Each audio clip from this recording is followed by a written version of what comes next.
Hey everyone, this is Dr. Matt with the Ethos Athletes Podcast. We're here with our second episode of our series on mobility, and today we're going to be talking about common mistakes in mobility and how to fix them.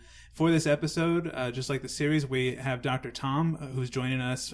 Dr. Tom's the owner of the Doctors of Physical Therapy, graduated from USC with his doctorate in physical therapy, and he is my go-to physical therapist and movement specialist.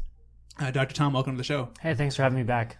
So the last time we talked about a lot of mobility basics and a lot of frequently asked questions, and we covered a good amount of material. And I wanted to start out this particular episode with having Dr. Tom tell us a little bit more about how he became a physical therapist, why he became a physical therapist, and then from there we can go into the rest of our episode. So, Dr. Tom, why don't you go ahead and give us some of that information? Why did you choose to become a physical therapist? Absolutely. Well, stop me if I talk too long on this one.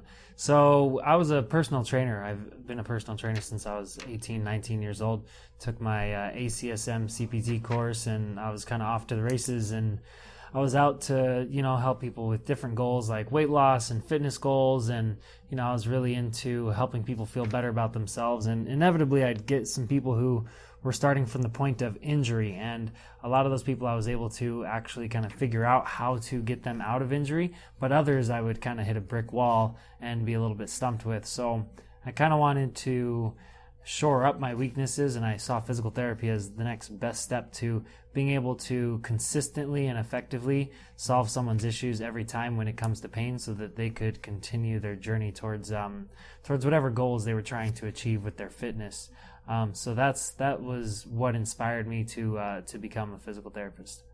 That's a great story, and I think that's really important because there are a lot of personal trainers that I know have a history of hurting people, and so the fact that you want to take it a step further and make sure that doesn't happen and kind of help them through that, that's really admirable to be able to do that. Now, can you describe to people the type of population you typically work with? Yeah, so it's a lot of weekend warriors, anyone between the ages of usually 25 to 45, men and women alike. Usually they're CrossFitters, golfers, triathletes. People who are just trying to work out a few times a week to stay in good shape and make sure that they don't get hurt, and it goes from them to hikers and just bikers. And so everybody that I see has a goal, an activity goal that they're trying to get to. They don't just want to sit on the couch more comfortably or, be more comfortable standing around, so they all have activity goals. And is it those goals that help motivate you to work with them, or what is it that you love working with this population? 100%. I mean, I feel like birds of a feather flock together, and if you're around a bunch of people who don't want to be active and who don't want to soar together, then you're going to end up having that affect you. It's just like if you're around a bunch of negative people all the time, that starts to kind of bring you down a little bit. So the people who I saw when I was in big outpatient orthopedic big box clinics would be a lot of people who were just going through the motions. They just needed to get some PT before their MRI so that they could get surgery. They just wanted the knee replacement or the shoulder surgery. And so it kind of becomes a grind and nobody's really getting better. So, yeah. No, that's awesome. Now, I want to share a little bit about how I first met Dr. Tom, and we met at a networking event that we were both attending. And at the time, I had a patient who I was treating, and she was having low back pain.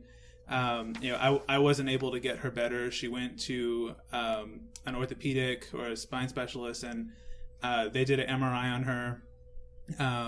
And she had a bunch of different things going on, but essentially they told her that she wouldn't be able to, she's a big CrossFit athlete, she wouldn't be able to lift again, and that she was going to need surgery. And I talked to her, and she's 26 years old, and I talked to her and I said, okay, well, how do you feel about that? And she said, well, I think that's bullshit, to be honest. And I was like, well, yeah, I agree with you. I met this really good physical therapist. He graduated a few years ago. Seems to really know what he's doing. Why don't you go talk to him, see what he says?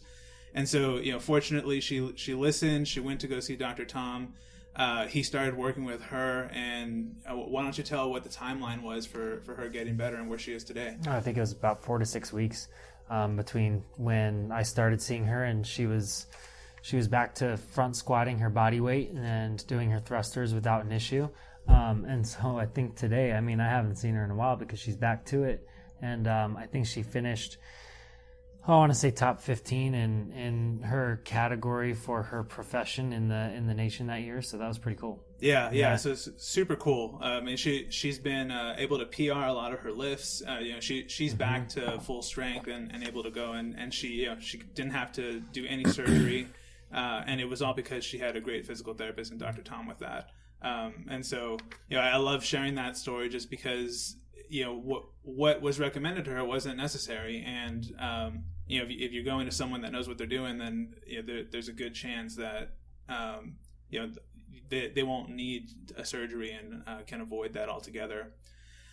So with that, let's go ahead and talk about our episode today. So today we're going to be talking about the common mistakes in mobility and how to fix them. And there's mistakes that are made both by individuals who are doing this at home and trying to improve their mobility at home. And then there's also mistakes that are made by healthcare professionals as well.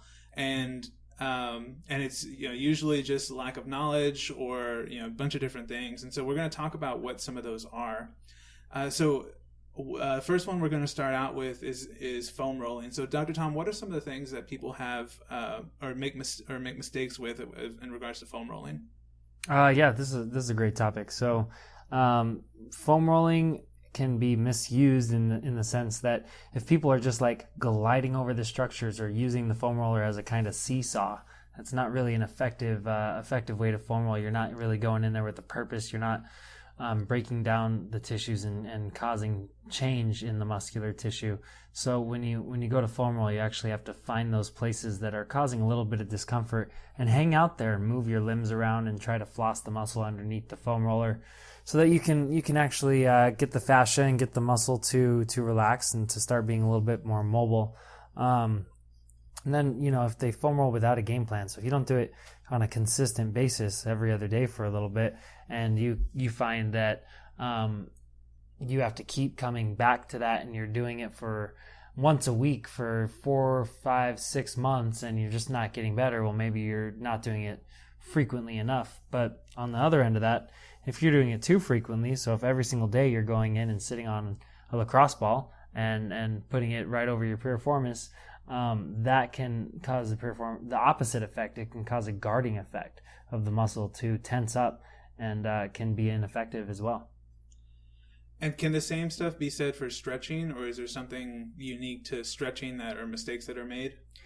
So stretching, you really can't go too frequently with stretching. You can be too aggressive or like ballistically stretch, which is like the deep stretch where you bounce into it all the way to end range and you bounce and bounce and bounce.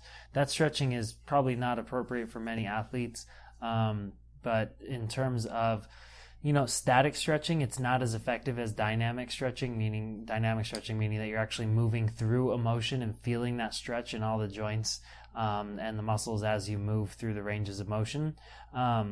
So, if you had to rank them in order of effectiveness, contract, relax stretching, dynamic stretching, and then static stretching would come in somewhere near third. But if you're really just trying to lengthen a tissue, you can't really stretch too frequently, but you can stretch too infrequently. What the research shows is that you need to stretch a couple times a day if you're actually trying to lengthen a tissue.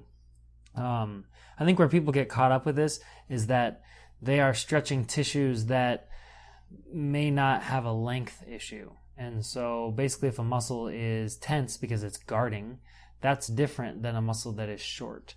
So if somebody feels like they have to keep stretching a muscle over and over and over and that it's always tight, that's more likely to be a muscle tension issue, and it might be guarding or more stiff than it should be versus a muscle length issue. So you're not ever going to be able to address that with just targeted stretching. And how would they be able to tell if it's a muscle length versus a muscle guarding issue that's causing the tension? Or So that's a good question. I think that for a lot of people, it's going to be hard to tell, except in the case that it doesn't respond to stretching. over a period of time, or they have really big differences from side to side. Hamstrings is a great issue. A lot of people report that one hamstring is always tighter than the other. That's usually not the case. Well, it is the case that it's tighter. It's not the case that it's shorter. And their go-to is to usually try to stretch it as much as they can, and it just doesn't work. So having that non-responsive muscle, or it's different from one side to another. Okay. And what causes that guarding to occur? Usually instability or weakness, and that doesn't have to be manifested as in them having trouble doing a deadlift or a power clean or a thruster, because you can use all your big muscles for that, and you can compensate around these really smaller muscles that can have instabilities, weaknesses, or inefficiencies.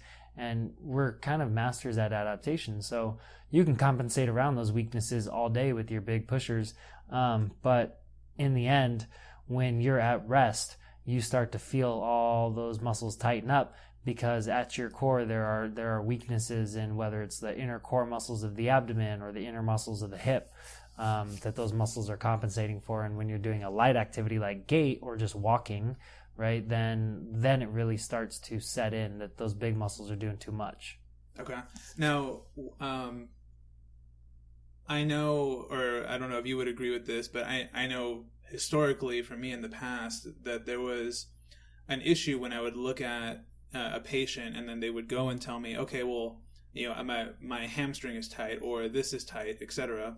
You know, it could be some tightness in the low back that they were wanting to mobilize, and I would actually go and treat them and treat that tight area. And one of the mistakes that healthcare professionals make, and I learned now that I was making at one point, was going and treating these tight areas that were a result of guarding, just like what Dr. Tom said. And usually it's a result of a destabilizing issue, right? So I think the low back is a great example of that. I think it's fairly common for people to have. I don't know if you would agree with that. Absolutely. But can you give me an example of what a destabilized low back looks like, and why, or how that guarding occurs, and just kind of walk me through that process? Yeah, sure, absolutely. And yeah, it's definitely a big problem. I mean, low back pain's a $90 billion a year industry, right? Yeah, for sure. So it's a good industry to be in, but a lot of people have it. Destabilized low back, kind of, if you can go into the gym and you can lift your weights and you can push a lot of weight overhead, but then you go to like the store and something's on the bottom shelf and you just like do that small motion where you start to reach towards the bottom shelf and your back spasms, and it just kind of like grabs at you. That's usually the sign that the small muscles are not doing their job. So if you experience frequent tweaks, or you start what people say is throwing your back out, that's really what they're referring to is there's a momentary instability when you're first bending over, and then the large muscles spasm and clamp up, and then they jam down all your facets, and that's what causes you that acute throwing your back out episode. Okay, and can you talk a little bit more about what is destabilized in that area? Like, I know multifidi are a big thing that you look at, correct? Yeah, absolutely. Yeah. So usually the multifidi are muscles that go from one vertebrae to the next. Vertebrae are the bones inside your spine, or the bones of your spine. And so when you have a decreased function in the multifidi, when you first start to bend forward, the bones actually are allowed a little bit too much play. So your body senses that there's too much play, that there's too much motion, and reacts by quickly sending a signal to the big muscles to tense up. So over time, when you've had back injuries or maybe even repeat back injuries, what some of the research shows is that your natural order of activation of those muscles does not reset itself. So what that means is basically the large muscles are going to start reacting more and more and more frequently, and over time this issue may become more and more and more common, and that's usually a hallmark sign that you have definite instability in your multifidi. And I think up to 80 to 90 something % of people with chronic low back pain have been shown to have a decreased function in their multifidi musculature. Yeah, and so to talk about what I've seen Dr. Tom be able to do with some of my patients is, I have patients that come in with low back pain, and I've learned how to check the multifidi, and check to see if they're firing, and if that's one of the problems that they're having. And just like Dr. Tom had mentioned, 80-90% of those people have an issue, and once I send them over to him and he fixes that piece, their back pain goes away. And this has been back pain they've been having for years, and so it's been really cool to see just what little changes like that can occur, because prior to that, that they've been doing all these treatments, whether it's been chiropractic, acupuncture, trigger point injection, PRP, Prolo, a bunch of different things, nerve blocks, whatever. And it's not to say that stuff doesn't work, because it definitely does. But in this particular case, or in those cases that I saw, it gave temporary relief to those patients. And so being able to kind of recognize that is super important. And I do think that a lot of healthcare professionals tend to miss that. So not only missing that part, but then also going and treating the tight muscles that they think are causing the back pain, or pain in any other part of the body, and then that's going and destabilizing a structure even further. And so that's you're making the problem worse by not figuring out if what you're treating is a guarding muscle or a muscle that just has short length. And so there is a big difference between those two things. Now, one of my favorite, and we'll call it quote unquote mistakes, is the to kind of talk about and see with individuals that either I talk to or I treat, or other healthcare professionals treat, is the expectation on how long stuff takes to improve. Can you talk a little bit about as far as mobility, what are some expectations that people can have? Are they having to stretch? Is stretching once enough? Obviously not. What are kind of what are some guidelines you can give people in general for that stuff? Yeah, so like you said, when we're stretching, we want to do it a couple times a day, and expect that it's going to take a couple times a day for 6 weeks, at least. And that's with you being consistent with it every single day and holding your stretches for 30 seconds, not 10. So it does take some time and take some effort to actually cause the body to remodel and cause it to lengthen the tissues. And you can get a little bit quicker gains with the soft tissue work if you're using a foam roller or a lacrosse ball, and if you're actually addressing the reason that those muscles are getting stiff in the first place. So if you shore up your weaknesses of the internal stabilizers, then that, in addition to the foam rolling, should start to see those muscles relax within at least a couple weeks. So where people fall short is not setting their expectations at that 6-week bar when it comes to stretching, and realizing that it takes a little bit of a front load to get you there. And once you're actually in the situation where your tissues have been lengthened, then you can back off to a maintenance program where you just stretch, once every couple days. But until that point, you're going to have to do a little bit more work to actually increase and cause your body to make that change. Yeah, those are great points to make. Dr. Tom, are there any other common mistakes that you can think of off the top of your head that you would want to talk about? Well, I think the biggest one, and you touched on it a lot, was doing the same thing and expecting different results. Don't be insane. Yeah, right? Absolutely, for sure. It's amazing how many people we see with that. Whether it's the person or like a practitioner that they're going to, they're just trying the same thing over and over and over, and they've accepted that they're going to have to do this exact treatment for the rest of their life.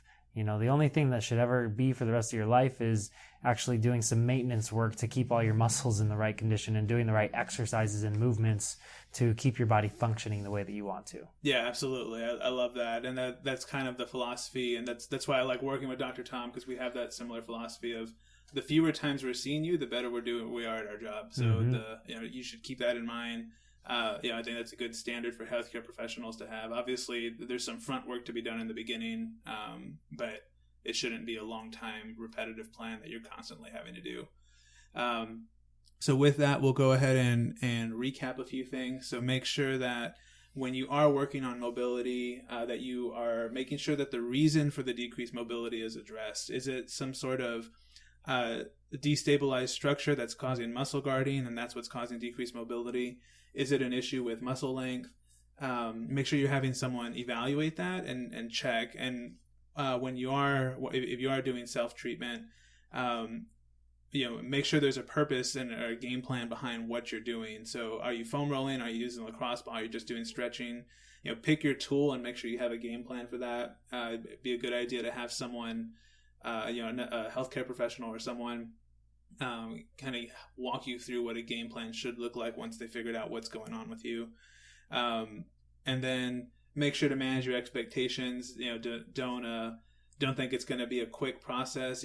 6 weeks of solid work is going to give you a great result. And from there you can decrease and kind of go more to a maintenance plan. And then, for the last thing, for other healthcare professionals, also make sure, that the cause of that mobility problem. It just goes along with knowing what's causing it and making sure you're giving the right treatment at the right time and all that. So thank you again for joining us for this episode of our mobility series. We'll be back with episode 3, talking about shoulder mobility. And until then, we'll, everyone have a great time, and we'll see you then.